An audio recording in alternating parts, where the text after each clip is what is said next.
It was a sweltering Texas summer in Medford, and the Cooper family house was buzzing more than usual. Mima had just been released from the hospital again, something about overdoing it on whiskey and wisdom, and Georgie was pacing the living room like a man about to be audited. "Relax, babe," Mandy said, balancing their giggling toddler on her hip. "It's just dinner." "It's not just dinner," Georgie replied, his voice an octave higher than usual. "It's our first real family dinner. Since the wedding. Since we made it official. Since we agreed to do this parenting thing for real. We've been parents for 2 years. Yeah, but now it's legally binding." At that moment, the front door opened, and Missy strolled in, followed by Sheldon, or at least, the idea of Sheldon.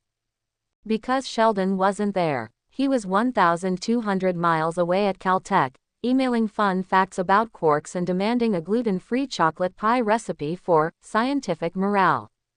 What entered next, following Missy like a tiny, bow-tie-wearing duckling, was Georgie and Mandy's precocious toddler, C.J. Cooper, short for Cooper Jr., though Mandy swore it stood for Clever Jambalaya as a joke that no one found funny except her. C.J. toddled in, pulled out a notepad from a mini backpack, and promptly announced, "Uncle Sheldon has confirmed via video chat that this family's intellectual average has dropped 46.3% since his departure." Missy snorted. "This kid's more Sheldon than Sheldon ever was." Georgie sighed. "Don't say that." But it was true. And it was weird. The new Sheldon. No one expected their child to be like him. Sheldon Cooper had been a one-of-a-kind storm, equal parts brilliance and emotional chaos. But CJ, well, he wasn't just a miniature know-it-all. He was observant, logical, and strangely obsessed with vintage vacuum tubes. At 2 years old, maybe he swallowed a transistor radio, Mima joked. Still, Sheldon's absence was felt. Not just emotionally, but intellectually. As much as he annoyed everyone, Sheldon had always been the accidental fixer of oddball problems. Pipes leaking. He built a pressure model and nagged Georgie until it got fixed. Mandy's work stress. He offered a statistical breakdown of work-life balance and then judged her for ignoring it.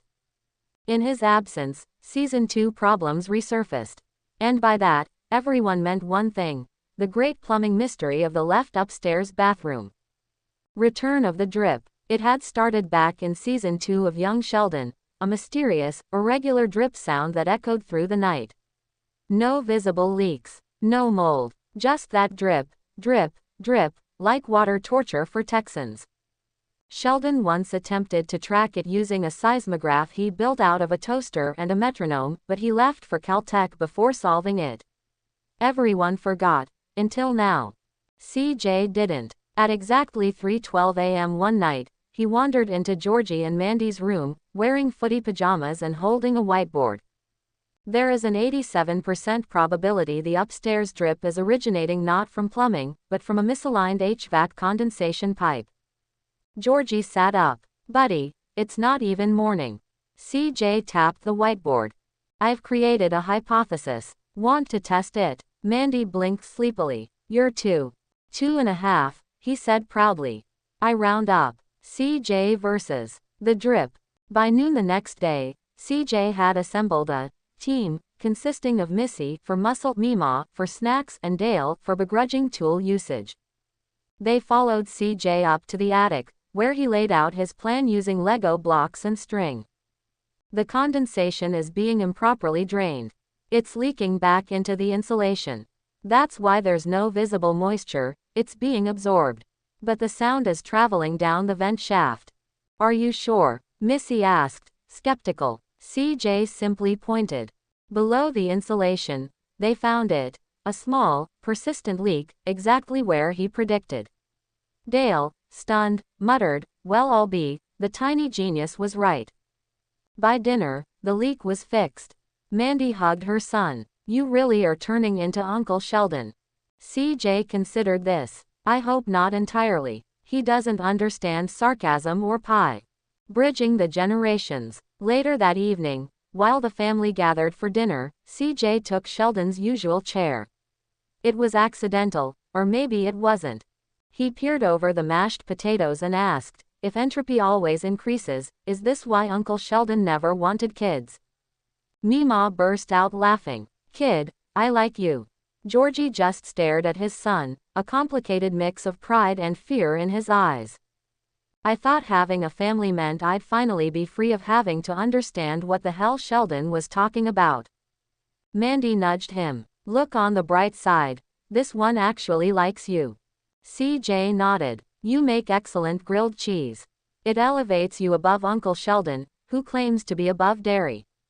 From the corner, Missy said softly, you know, maybe he's not replacing Sheldon. Maybe he's balancing him out. A Sheldon 2.0, but with emotional intelligence. Dale grumbled, that's dangerous. Everyone laughed. A new kind of genius. As the sun set on Medford, a new chapter in the Cooper family began to unfold. With Sheldon far away, his legacy remained, not in lectures or chalkboards, but in a tiny kid with a giant brain and a heart big enough to hold his whole family. Georgie still wasn't sure how his life had gone from high school dropout to the father of a toddler who quoted Hawking and fixed HVAC systems in his free time. But he knew one thing. This wasn't a replacement. This was a continuation. A smarter, funnier, warmer twist on the chaos they once called Sheldon Cooper. And unlike his little brother, CJ asked questions, but he also listened. And maybe, just maybe, that solved more than a drip. Maybe it solved the whole family. Word count. 1,000 words. Let me know if you want this turned into a script-style format or expanded into a full episode outline.